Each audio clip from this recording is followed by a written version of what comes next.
반갑습니다, 여러분. 오늘도 1일텐과 함께 해 주셔서 감사드립니다. 오늘은 이사야서 29장입니다. 이사야는 우스야 왕이 죽던 해에 소명을 받아서 히스기야 왕 때, 그리고 므낫세 왕 때까지 살았던 사람입니다. 50여 년 넘게 예언자의 사역을 했다고 알려져 있는데요. 우리는 50여 년 이상 활동했던 그의 예언의 메시지를 이사야서 몇 장을 통하여 함께 살펴보고 있는 바죠. 이런 내용을 설명드리는 이유는 이사야서의 내용들이 한 장소, 한 시기에 받은 예언의 전부가 아니라는 것, 여러 기간에 걸쳐서 여러 지역과 여러 상황들을 거치면서 하나님께서 그의 입술을 통하여 주신 메시지라고 하는 것. 전체의 주제는 일관되지만 상황들은 조금씩 다를 수 있다는 것. 같은 메시지라 할지라도 시대와 상황이 다르기 때문에 그 말씀을 듣는 동시대의 사람들에게 주는 메시지가 조금씩 다르게 와닿을 수 있다는 것. 이러한 특징들을 감안하면서 말씀을 묵상하기를 원합니다. 29장은 다시 예루살렘에 대한 예언의 말씀을 다루고 있습니다. 슬프다 아리엘이여 아리엘이여 다윗이 진친 성읍이여 해마다 절기가 돌아오려니와 내가 아리엘을 괴롭게 하리니 그가 슬퍼하고 애곡하며 내게 아리엘과 같이 되리라. 아리엘이라고 하는 생소한 단어가 나오네요. 무엇을 가르칠까요? 그 다음 표현에 바로 답이 있습니다. 다윗이 진친 성읍이여. 다윗이 진친 성읍이란 예루살렘을 의미하죠. 예루살렘을 아리엘이라고 표현하고 있는 것입니다. 아리엘이라고 하는 단어의 문자적인 의미는 나의 사자라고 하는 뜻을 가지고 있다고 합니다. 예루살렘이 가지고 있는 상징성이 포함되어 있죠. 그런데 하나님께서 아리엘을 괴롭게 할 것이라고 말씀하십니다. 내가 아리엘을 괴롭게 하여 그것이 내게 아리엘과 같게 하겠다라고 되어 있습니다. 자, 어떤 과정을 거치게 될까요? 내가 너를 사면으로 둘러 진을 치며 너를 애워 대를 쌓아 너를 치리니 내가 낮아져서 땅에서 말하며 내 말소리가 나직이 티끌에서 날 것이라. 내 목소리가 신접한 자의 목소리같이 땅에서 나며 내 말소리가 티끌에서 짓거리리라. 하나님의 괴롭힘을 통하여 아리엘이 낮아질 것이라고 말씀하십니다. 결국 하나님은 예루살렘이 가지고 있는 교만과 오만함을 낮추어서 하나님 앞에서의 자신을 발견하게 하고 하나님 앞에서 어떻게 살아가야 하는지를 깨닫게 하시겠다는 뜻일 것입니다. 괴롭힘의 수단과 방법, 하나님에게는 많은 수가 있으시죠. 재난과 기근을 사용하실 수도 있고요. 전쟁을 사용하실 수도 있습니다. 방법은 여러 가지일 수 있겠으나 주체는 단 한 분이십니다. 하나님이 그렇게 하신다는 거죠. 그 과정에 쓰였던 다른 세력, 다른 도구들에 대해서는 궁극적으로 어떻게 하실까요? 그럴지라도 내 대적의 무리는 세미한 티끌 같겠고 강포한 자의 무리는 날려가는 겨 같으리니 그 일이 순식간에 갑자기 일어날 것이라. 만군의 여호와께서 우레와 지진과 큰 소리와 회오리바람과 폭풍과 맹렬한 불꽃으로 그들을 징벌하실 것인즉 아리엘을 치는 열방의 무리 곧 아리엘과 그 요새를 쳐서 그를 곤고하게 하는 모든 자는 꿈같이 밤에 환상같이 되리니 줄인 자가 꿈에 먹었을지라도 깨면 그 속은 여전히 비고 목마른 자가 꿈에 마셨을지라도 깨면 곤비하며 그 속에 갈증이 있는 것 같이 시온산을 치는 열방의 무리가 그와 같으리라. 아리엘을 치더라도 나 여호와가 치는 것이요 나를 흉내내며 나의 역할을 대신하는 교만한 도구들이 있다면 결코 좌시하지 않겠다는 것. 이것이 하나님의 말씀입니다.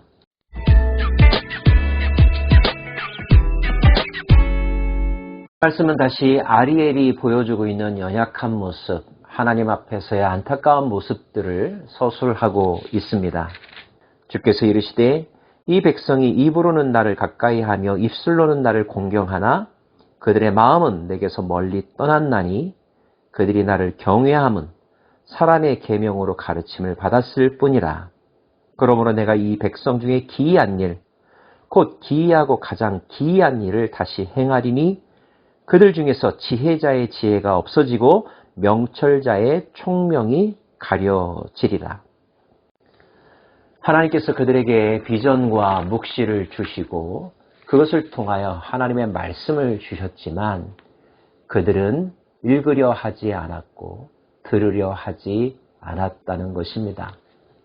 말로는 하나님을 사랑한다고 했지만 사랑의 어떤 합당한 행동도 하지 않는, 집중력을 하나님께 보이지 않는, 마음을 그분께 온전히 드리지 않는 피상적인 종교생활, 껍데기뿐인 신앙생활을 하고 있다는 거죠.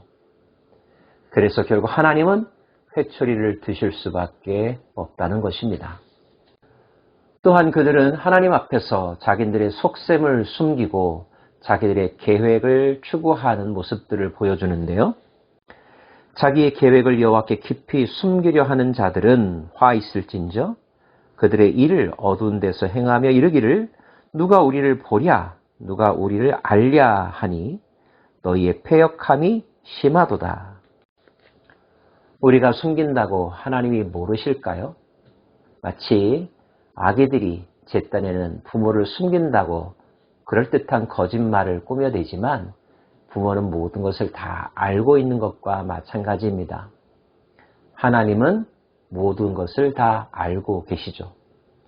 그럼에도 불구하고 진흙과 같은 존재들이 토기장이신 하나님을 자신들과 똑같은 진흙으로 여기며 무시하며 조롱하며 방자에 행하는 모습, 그러한 모습을 보여줄 때 하나님이 가만히 계시겠느냐 하는 것입니다. 하나님이 오래 참으시지만 영원히 참지는 않으신다는 말씀이 있습니다.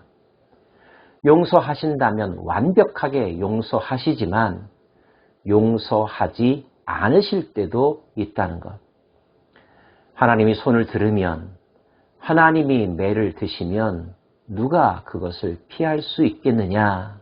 그날에 못 듣는 사람이 책의 말을 들을 것이며 어둡고 캄캄한 데서 맹인의 눈이 볼 것이며 겸손한 자에게 여호와로 말미암아 기쁨이 더하겠고 사람 중 가난한 자가 이스라엘의 거룩하신 이로 말미암아 즐거워하리니 이는 강포한 자가 소멸되었으며 오만한 자가 그쳤으며 죄악의 기회를 엿보던 자가 다 끊어졌음이라. 인간이 생각할 수 있는 능력을 뛰어넘어 하나님의 능력으로 둘러 엎으시고 바로 잡으신다는 것입니다. 그러므로 아브라함을 구속하신 여호와께서 야곱 족속에 대하여 이같이 말씀하시되 야곱이 이제는 부끄러워하지 아니하겠고 그의 얼굴이 이제는 창백해지지 아니할 것이며 그의 자손은 내 손이 그 가운데서 행한 것을 볼 때에 내 이름을 거룩하다 하며 야곱의 거룩한 일을 거룩하다 하며 이스라엘의 하나님을 경외할 것이며 마음이 혼미하던 자들도 총명하게 되며 원망하는 자들도 교훈을 받으리라 하셨느니라. 결국 바로잡게 된 결과는 하나님을 거룩하다 노래하며 경외하며 하나님과 동행하는 것을 즐거워하며 총명하며 하나님의 교훈대로의 삶을 사는 하나님 나라가 이루어진다는 것입니다. 일관된 메시지를 우리는 이제까지의 이사야서를 통하여서 발견하게 됩니다. 하나님의 백성들을 진정한 하나님의 백성으로 거듭나게 하시는 것, 재창조하시는 과정, 이것이 이사야를 통하여 우리들에게 보여주시는 하나님의 경영이며 계획이며 모략이라는 것, 다시 한번 마음에 새길 수 있기를 원합니다. 기도하겠습니다. 오 하나님, 그리스도를 통하여 하나님을 알게 된 우리는 하나님을 거룩하다 찬양하며 경외하며 하나님께로 나아가는 것을 즐거워합니다. 그러나 아직도 이 세상 가운데는 자기의 계획을 하나님께 숨기며 입술로는 하나님을 부르짖지만 마음은 하나님께로부터 멀어지며 하나님께서 우리에게 말씀하시는 바 율법의 말씀이나 보여주시는 묵시와 환상에 관심을 갖지 않는 이들이 얼마나 많이 있는지요. 오 주님, 회초리의 대상이 되지 않기를 원합니다. 우리를 불쌍히 여기시고 우리의 입술을 통하여 깨우쳐 주사 이 땅의 모든 민족과 열방들이 다 저희들과 같이 하나님을 찬양하는 그날 그 백성들 되게 하옵소서. 예수님 이름으로 기도합니다. 아멘.